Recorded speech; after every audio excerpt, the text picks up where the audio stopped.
Oh no, Annie! Annie's in on it too? Annie, are you okay? You've been hit by a smooth criminal.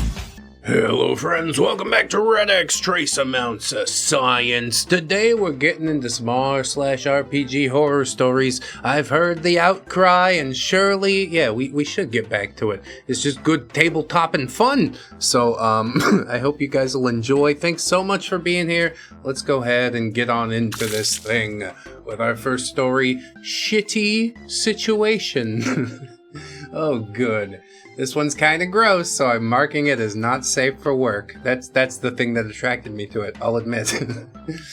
For context, I had reached out to a local DM who was looking for players, whom I'll refer to as DC. Yeah, thanks, Sophie. I think DM will serve just fine.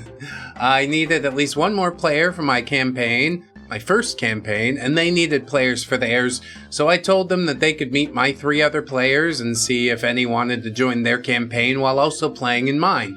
I also agreed to play despite not enjoying being a player. We play at my mom's business in a conference room outside of regular work hours. Yeah, thank God for that. That seems like a pretty chill setup, I'll be honest. It's nice of your mom to do that. So 2 weeks ago, DM shows up with their partner to play D&D. It's been about 6 weeks since the start of my campaign, and DM and said partner tended to get there hours early to chat. Mostly watch videos with their headphones on their phone. Weird, but okay. DM arrives almost 3 hours early, which is annoying, but at least they do allow me to prep in peace, so I don't mind. DM disappears shortly after arriving, saying something about the bathroom, and after about 20 minutes I check to make sure they aren't digging around in the business side of the building, because I barely knew DM and I hadn't had any time to build trust or rapport with them. I go back to sit and wait. Yeah, and good on you for keeping eyes out on Mom's business. Like, yeah, what the fuck is he doing back there? I see where you're coming from. About 10 minutes later, DM calls me out of the room and tells me, they clogged the toilet, but they've been trying to fix it. You just dropping loads in strange places, huh? But OP doesn't shame him at all. He says, okay, no problem. It's an old building, it's got old pipes, and I then go to check to see if I could possibly fix it. I find 4 very clearly not TP wipes floating in the water. So I go, DM, are those flushable wipes? And he says, yeah, toilet paper just doesn't get the job done. OP says, right, but those all have a warning label on the front to not flush them down the crapper. DM says, yeah, I know. I just didn't think it'd be a problem. Well, why would you possibly think it would not be a problem? Like, it's clearly labeled for a reason. This is going to be a problem if you do it. And he's like, it's not my building. Well, maybe you just met somebody with a sweet gaming setup and you just fucked the whole thing. You and your stinky bum. For the rest of the session, I proceeded to try and plunge the toilet in the woman's bathroom because there's only 2 men that work there and 10 women that do. Not to mention, most of the clientele for one of the renting businesses in the building are also women, so yeah, this is a massive problem. I don't think it's as big a problem as you're making it out to be, OP. You know, you set up a couple ice chests, and you you just say, go in there. Until the toilets are fixed, you go in there and you dump ice on top when you're done. And, oh, that's foul. I decide that there's only one course of action here, and that is to tell my mom what happened. Ah, fuck. She told me that due to the disrespect shown, DM was banned from the premises, and that DM would have to pay the plumber's bill for it. I decided that this would have to be the end of them and my campaign, and I booted them from the Discord, removed myself from theirs, and let them know what my mom had decided. I'll be honest with you, I don't think you're ever seeing that money back. Pay the plumber, bite the bullet, it is what it is. I got a lot of mixed messages back to me in some long letter-style text basically saying, OP, I wish you would have talked to me so we could figure out a new location, or figured out Skype or something to proceed with this, and trying to guilt me because I thought our friendship meant more than this. Well, that was your mistake, wasn't it? I basically responded, look, I don't really know you well enough to justify putting in all that effort, especially since it's my mom's building, and you disrespected it. Yeah, even if I do know you that well, I use my effort very selectively these days. DM then proceeds to make excuses, blames me for being hostile, and said, those wipes have always worked. You just have a bad septic system. And the list goes on, so I stopped responding. I've had about 20 people read through the messages, and they all agreed that I wasn't hostile or rude, just blunt. Yeah, I tell you, OP, blunt's the best way to be. Get your point across. Probably there might be some hurt feelings, but it's like, yeah, that's within you. That's nothing I did. Whatever. The fact that he would just, throw wipes in the toilet, atrocious. It's written on the package. Please, could you be a human being? You don't want anybody to look in the trash can and see the brownie fudge you made? And, just little baby boy shenanigans. But I do love to see it, even if there's limited RPG involved in this one. How'd you feel about it, Gubbinses? Me think pooper no just clog toilet. He clog entire friendship. Who show up 3 hours early just to commit plumbing war crime? Gubbins. He got nothing better to do. He doesn't want to stink up his own house. He'd rather destroy a place of business. I don't think it's even fair to call it a friendship at a certain point. Like, he needed a warm body for a campaign, so he's like, I guess you'll do, Mr. Fudge Bottom. How do you feel about it, Dark One? There are stains upon porcelain that time cannot wash, nor bleach absolve. The true monster of this tale is not the mess, but the arrogance that flushed twice. Dark Gubbins. I mean, yeah, just stop flushing it after a certain point. You're gonna overflow it everywhere, dum-dum. I guess we'll get into another story now. This one doesn't have toilet humor. I think it's serious, based on the title, but I hope that you'll still enjoy it in a different type of way, so let's get over it. This story, how my ex-boyfriend outed himself as an abuser through D&D. Yeah, you just got a little too real with the role playing, you know? You gotta put your moose antlers up if you want to speak out of character. Fuck. Content warning, slightly not safe for work, vague mentions of maltreatment, and a foolish 18-year-old girl making foolish 18-year-old girl mistakes. Yeah, I guess we see it a lot. Never hurts any less, though. So as a quick preface, I was raised by a very strange, crazy lady. I was born a poor black child. I was told that fantasy and sci-fi and comic books, basically anything not Barbie or Easy Bake, was not for girls, among a lot of worse stuff that may have something to do with why I was 18 dating a 26-year-old. So the second she was out of my life, I dove headfirst into all of it and maybe got a little bit obsessive. I mean, 18 dating a 26-year-old, people get crazy about the age gap stuff these days. She's an 18-year-old girl, she wanted to jumpstart her life, so she saw a 26-year-old dude that had some shit and was like, can I come along for the ride? And he's like, well, sure. That's just my theory, though. At some point, my boyfriend at the time ended up telling me that his friend of his wanted to DM a short beginner campaign for new players. Obviously, I was all in, but I had no idea how to proceed. The players were me, 17 or 18, ex-boyfriend, 26-ish, and DM in his 30s, plus one other player who I don't really remember that much of, but I do remember that he played a homebrewish monk. Yeah. So birds of the feather flocking together, that's what you're telling me. Who plays a monk? What is this? And it's the most OP class ever. The DM worked very closely with me on my character, an elf cleric of a homebrew religion. Her name was Asha, and she was very shy, quiet, and a nun-like character with immense amounts of devotion to her homebrew goddess. He had helped me to make a low-maintenance RP character who had very strong ties to the lore, the world, and the plan's plot. It was great for my personality, and honestly a very nice way to slowly wade into the waters of D&D, especially role-playing. Yeah, just my character's stoic as shit. He never talks, that's his character. And the DM also told me in private that I was going to be something of a MacGuffin, as Shah's goddess would commune with her through dreams and visions, but I would have the final say on what to share with the party, both in-game and out of character.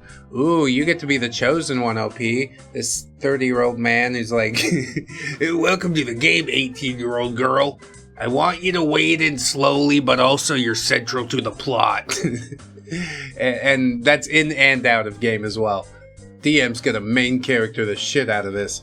Anyway, the basic plot was that a sect of Shah's religion was becoming a cult and warping the religion, so Shah's goddess sent her on a mission to squash the heretics. God, I love squashing heretics. Ex-boyfriend rolled a tiefling warlock, who he named after his own gamer tag. Let's call it 7. What's in the box? What's in the fucking box? Give me the gun. So Shah and Monk meet up, and they have the same goal. Turns out the cult has taken over the monk's temple and killed his best friend. Shah doesn't trust strangers who are not of her religion, but her goddess tells her to work with the monk. So okay, cool. Yeah, I'm just whispering into your ear everything that you have to do. It's not railroading because it was spoken to you by a goddess you made up. Then we meet 7, OP's ex-boyfriend. Shah insta-hates him. He's a warlock and she's a religious fanatic. Monk convinces Shah to let the warlock join us, as he has some secret mission from his patron that at least somewhat aligns with Shah and Monk's. She doesn't like it, but she trusts Monk because her goddess said she should. OP seems to be doing some pretty good role-playing here, you know? Like, out of game, it would have been because I'm dating that person, but in game, I would be like, I like your shoes, let's go. We've got some fundamental differences, but you've got cool shoes. So, 7 instantly starts to hit on Shah. She's rejecting awkwardly, both in-game and out of character, but it's not too bad. Kind of makes sense that an evil warlock would get a kick out of making this goody two-shoes feel uncomfortable. I don't know if ex-boyfriend really understands the difference between in-game and out-of-game. There's a lot of overlap for him. We have a few fun fights. Met a player character who Shah really likes and gets a great vibe off, but can't convince him to join us because I fail the charisma checks. She's mad shy and timid. As she's expressing this affection to the NPC, 7 gets mad and tries to steal from him in his own home. Shah gets mad and calls him out. I never said she was subtle. And instead of dropping the random thing he stole, 7 decides to attack the NPC. Yeah, it's pretty neat to date NPCs in the game. It's very non-committal. I like that better than, like, the person sitting across the table. Anyway, the guards get called, of course. The DM goes easy on us, and instead of TPKing us, he just has us kicked out of the city. Well, this is when 7 kicks it up a notch. He begins making much harder, stronger moves on Shah, and out of character, I'm beginning to feel really uncomfortable. I'm new to RP, and also at the time, I was very uncomfortable with PDA, so, yeah, this was not great for me. It's rough to watch. I wish you could put your hand up and just be like, yeah, stop being such a freak for just a second. I'm trying to have a nice time, and you're fucking it all up. We make camp after a rough goblin encounter, and 7 immediately says that he wants to sneak into my tent. DM pauses and asks, why? Ex-boyfriend, I'm gonna fuck her. DM, Shah? I quietly and uncomfortably respond, Shah wouldn't do that. DM, yeah, then that's a no, 7. So Monk, ex-boyfriend, I sneak in then. DM takes a long pause. To talk to her? Ex-boyfriend, no, to sleep with her. DM takes a longer pause. Actually, Shah has sworn a vow of celibacy. I almost forgot. Sorry. This wasn't on my backstory, but it also wasn't far out of the realm of possibility. I did note on the backstory that she was somewhat prudish, so a vow of celibacy doesn't seem very much of a stretch. Yes, do protect your honor, ladies. Ex-boyfriend, so what? My character doesn't care about that. DM, so you're gonna force yourself on her? Ex-boyfriend, if I have to. Dude, this is This is terrible. Have you been intimate with this man before? Is that why he feels entitled to the character that you've created? Still, I gotta say, red flags going up everywhere. I don't like this nut too much. And some people will say, oh, but ReddX, it's just a game. And yeah, on some level you're right, but on another level, like you're giving your mind permission to do these things. You know, who would even think about shit like this, except for a complete degenerate? We're playing D&D, not Fatal, okay? Anyway, ex-boyfriend is literally grinning as he admits this. Monk looks disgusted and shocked. DM just looks confused. I'm starting to feel myself shake and go into a panic attack. I can't say anything, I'm just focused on trying to breathe. DM, yeah, I'm not gonna allow that. 7 doesn't do that, just no. He pauses for a long time, takes his glasses off and rubs his face, and then he sighs and says, you know what, guys, I got a headache. Let's just end this session early. Yeah, forever. Put it on the fucking shelf. As we pack up, DM says he has a new dream for Asha, and it's the norm for us to discuss those in private, away from Monk and ex-boyfriend, so we move to a different room. DM gives me his wife's cell phone number and says to please call her if I ever feel unsafe. Oh, DM's awesome! I had him clocked all wrong. I feel like a shit now. He tells me that I have lots of friends who care about me, and that I don't have to put up with anyone mistreating me. When we get in the car, ex-boyfriend starts ranting about Monk, saying that when they were alone, Monk made a comment about how gross he had been. And the ex-boyfriend said his character was just as entitled to Asha's body as he was to mine. Yeah, see, you don't know the difference between in character, out of character. And really, it just shows a lack of respect for your partner. Entitled? I don't think that's the case. I think everybody should feel in the mood if we're gonna do that thing. Whatever. DM never invited us to another session. Yeah, put it on the shelf for real. I like this DM a lot. He's like, it's not worth the fucking heartache. This is bad D&D. Oh, my voice is cracking. I think I'm gonna get sick. DM and his wife did call a few times to check up on OP, which of course sends ex-boyfriend into rages. Just man-baby tantrums. Looking back on it, I can see that this game was the first time anyone had put to words what was happening in real time to me, and hearing it from an older man really began to fit the pieces together in my head how unhealthy that relationship was. And yeah, the things that he tried to do to my character were similar to things he did to me. It took a D&D campaign to make me and his friends realize how nasty he actually was. Yeah, like I'm saying, you're spilling all of your inside thoughts out. It's now no secret who you are or what you're about, and yeah, everybody here would like to not interact with you anymore. Please and thank you. This was about 6 or 7 years ago, but I've been thinking about this lately because a friend of mine has encouraged me to try out D&D again. This time with him as DM, and a male character inspired by a cross of Dick Grayson and a character from the Feist novels. Hopefully, second time's the charm. Yeah, maybe. You never know. TLDR, boyfriend at the time plays D&D with me, outs himself as a creep by trying to assault my character, loses the respect of his longtime friend. Yeah, that's one of the things I think I was talking about a couple days ago. Like, you don't really know how your bros act around chicks unless you see it, and then sometimes when you see it, you're just like, holy God, I had no idea. And then you gotta do the right thing and be like, okay, deuces, I can't be seen interacting with all this. Anyway, P.S. Sorry if most of the horror from this story happens out of character. I think those are my favorites.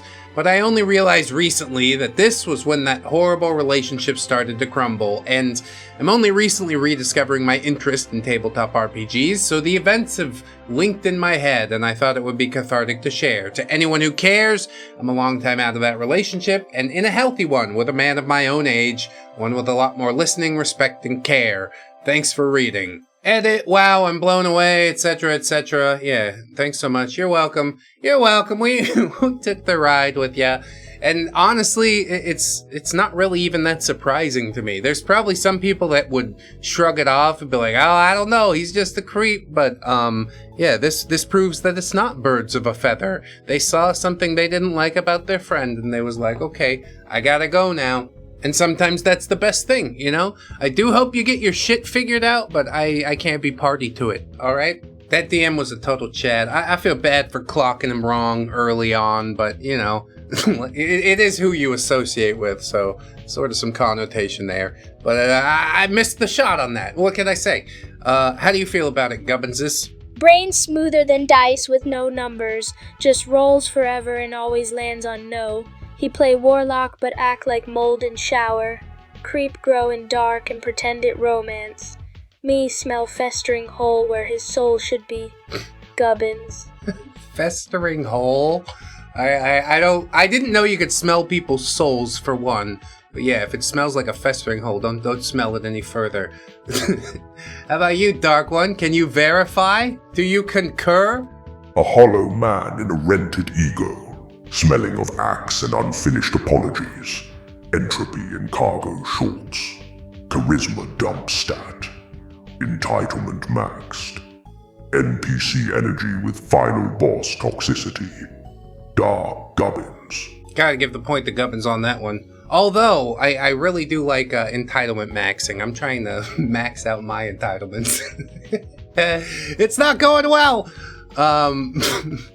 Do we have time for another one? I think we have time for another one. It's probably going to be fine. Let's check it out and see what we get. Hell of a title, this one. Player attempts to seduce DM both in character and out of character. Causes complete collapse of gaming group and even an IRL breakup. Yeah, that's the one to talk about. TTRPG DRAMA. Well, guys, this is the only real horror story I have, and unfortunately it is one completely suited to Valentine's Day, although in an utterly twisted manner. Very not safe for work. And live voice, wonderful. The whole situation was bizarre, unexpected, and came completely out of nowhere, in a rapid and complete fiery implosion of the group that rivaled the Hindenburg in terms of suddenness and sheer scale of catastrophic collapse. God, you're really building me up for something here, OP. So sit back, dear reader, and indulge this tale of deceit, coercion, questionable sexual appetites, breakups, and of course, cringe. Lots and lots of cringe. Well, you know what the business is, baby. You know what I showed up for, honey.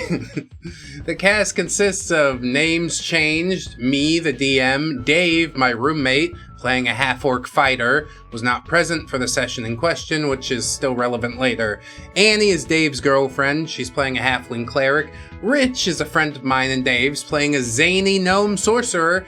Trish is the problem player, playing a fox folk, reskinned tabaxi bard, because of course she bloody was. She could also never quite decide whether this person was more cat or fox or both. It was weird. That's the biggest problem that you have with them. I think more problems will soon become apparent.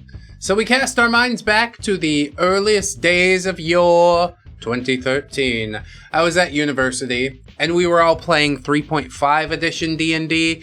For context, I'm not really the typical nerd archetype.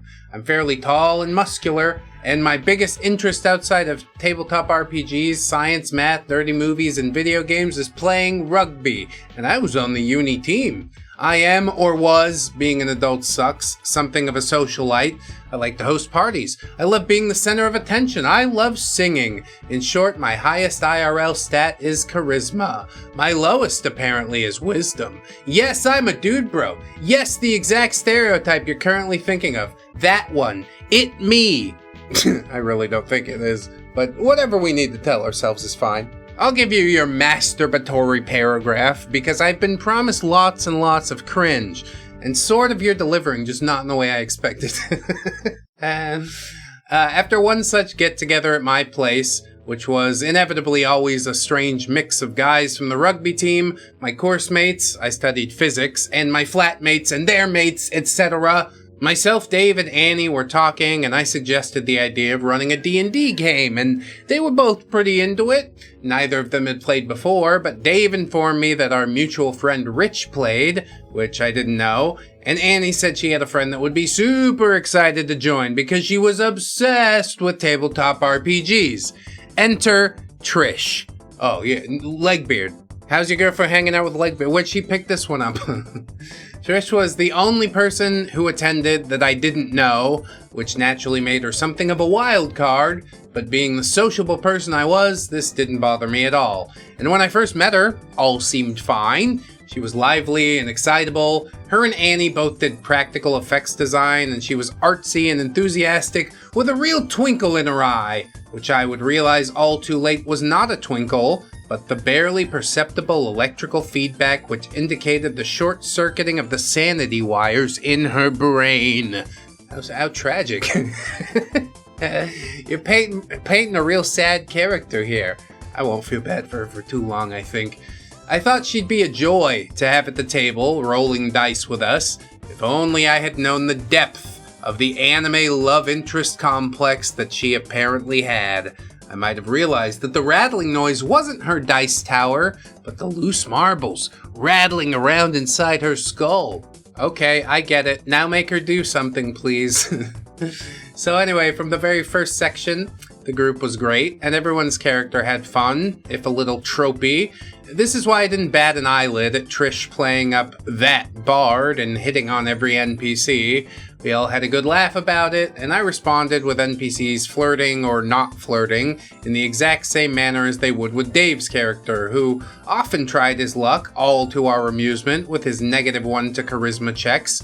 Thus, I thought that it was all in good fun, and so did everyone else, because nobody could be insane enough to think that imaginary characters interacting automatically means the DM actually wants to bone them IRL, right? I don't know. Fucking crazy people exist. You put it out into the world and people interpret it in all sorts of different and wacky ways. Anyway, I'm getting a little ahead of myself there. You think? There were some red flags. Minor ones by the standard of this Reddit, to be sure. These included things such as Trish being a little obsessive about anime and talking about her perfect man being an exact description of some protagonist from a particular anime, the name of which I don't remember. There was also the way in which she described her tabaxi, complete with big, innocent doe eyes and playful curves and swaying hips. She also showed up wearing fox ears at one point. No, I get you. The fox ears gotta go.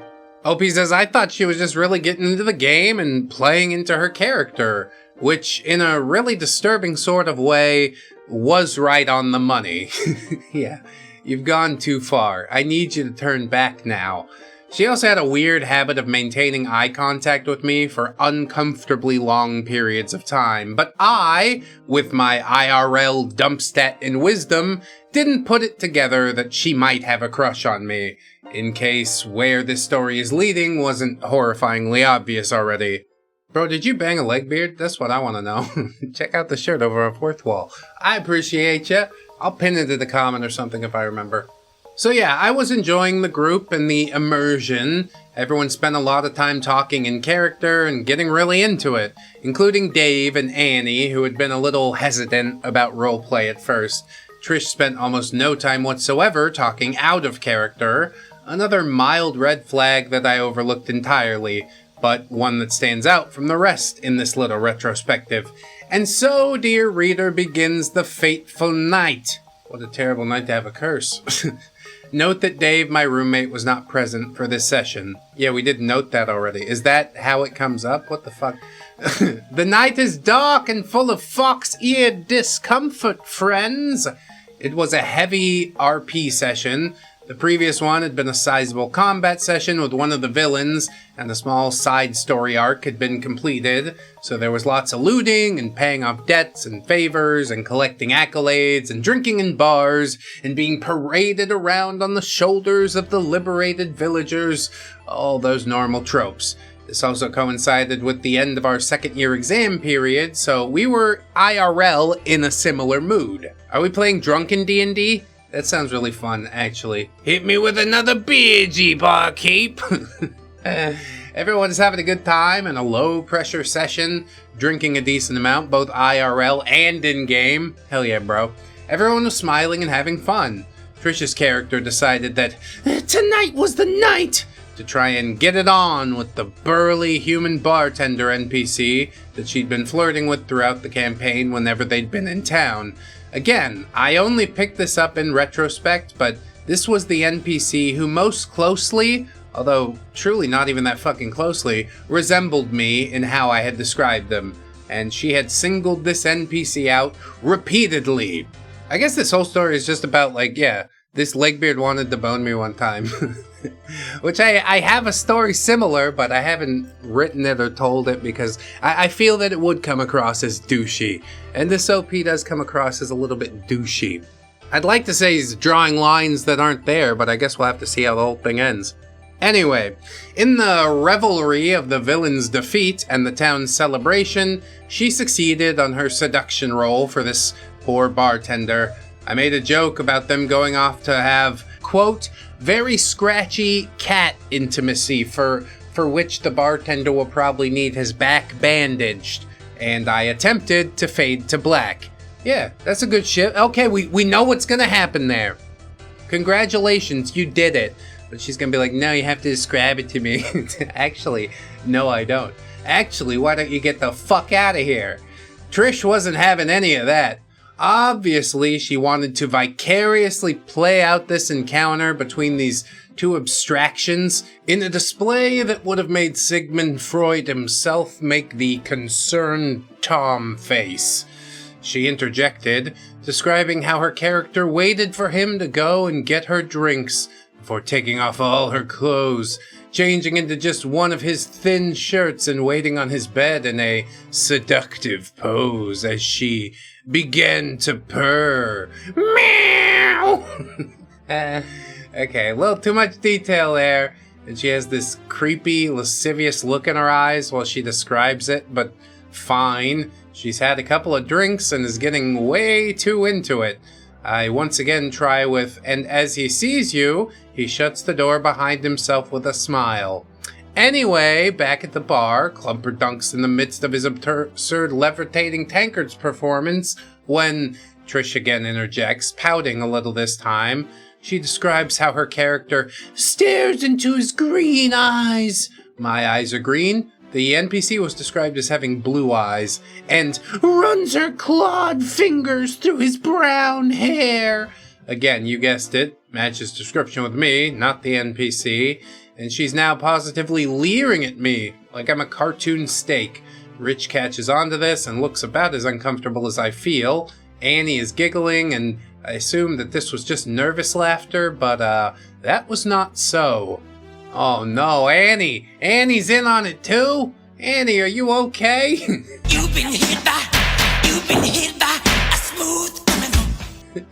I quite firmly cut to black this time, but Trish looks oddly satisfied and spends the rest of the session, which lasts less than 30 minutes, just staring at me and exchanging looks with Annie. Oh, there's something dastardly brewing here. What the fuck is all this? At the end of the session, I'm sat with the three of them, finishing drinks before they all head home. Trish asks to use the bathroom and excuses herself. Annie then gets up and declares she's going home and asks if poor, innocent bystander Rich will walk her across campus. They abruptly leave. I wait for Trish to come out of my room for 5 minutes. Oh no. I'll sleep on the couch tonight, I guess. At this point, I'm like, if she's taking a dump in there, that is such an absolute piss take. Just wait until you get home. So I walk into my room, preparing to knock on the bathroom door, and what do I fucking see? I see Trish, and what, dear reader, do you expect that she's wearing? Yeah, one of your thin shirts and a seductive pose as she's meowing on the bed. It's not great. I don't like it too much. Yeah, that's right. There's a pile of her clothes and underwear at the foot of my bed, and her sole item of clothing is one of my t-shirts. And also the fucking fox ears. Well, it wouldn't be complete without that. She was lying there in what she apparently thought a seductive pose was supposed to look like, if the only time you'd heard the word seduction was in Japanese and the sentence ended with senpai. And as if the scene wasn't absurd and insane enough, she fucking purrs at me. before giving me this look, which basically amounted to her stuffing as much of her bottom lip under her teeth as is reasonably possible in what appeared to be an attempt to devour her own chin. And she was blinking rapidly, like she was trying to convey something in Morse code. Oh, that's not doing anything for you? Does she need to purr some more? What a dumpster fire. Now, Trish is not an unattractive woman by any means, even in the midst of a mating ritual considerably more bizarre than anything I've heard Sir David Attenborough narrate. But yeah, I'm absolutely not into her whatsoever. I don't see her in that way, and honestly, I find her a bit weird. Shocking, I know. She probably gets that a lot. This should probably be a good enough reason all on its own, but what takes this from just uncomfortable and awkward to shockingly inappropriate is, at this time, I had a girlfriend, which she and everyone else at the table knew. Well, the girlfriend wasn't mentioned in the cast list. That's a big reveal right there, you know? Changes up some things, especially if Annie's in on it. God damn it, Annie. Don't encourage Trish to do these things. What? Why? Annie's the devious sort. I know her.